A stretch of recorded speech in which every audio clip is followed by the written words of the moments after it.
What's the meaning of confound?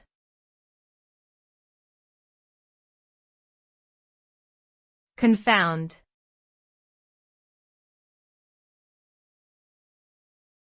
Confound.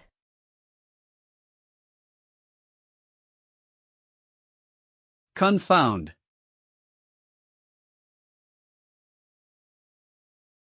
Confound.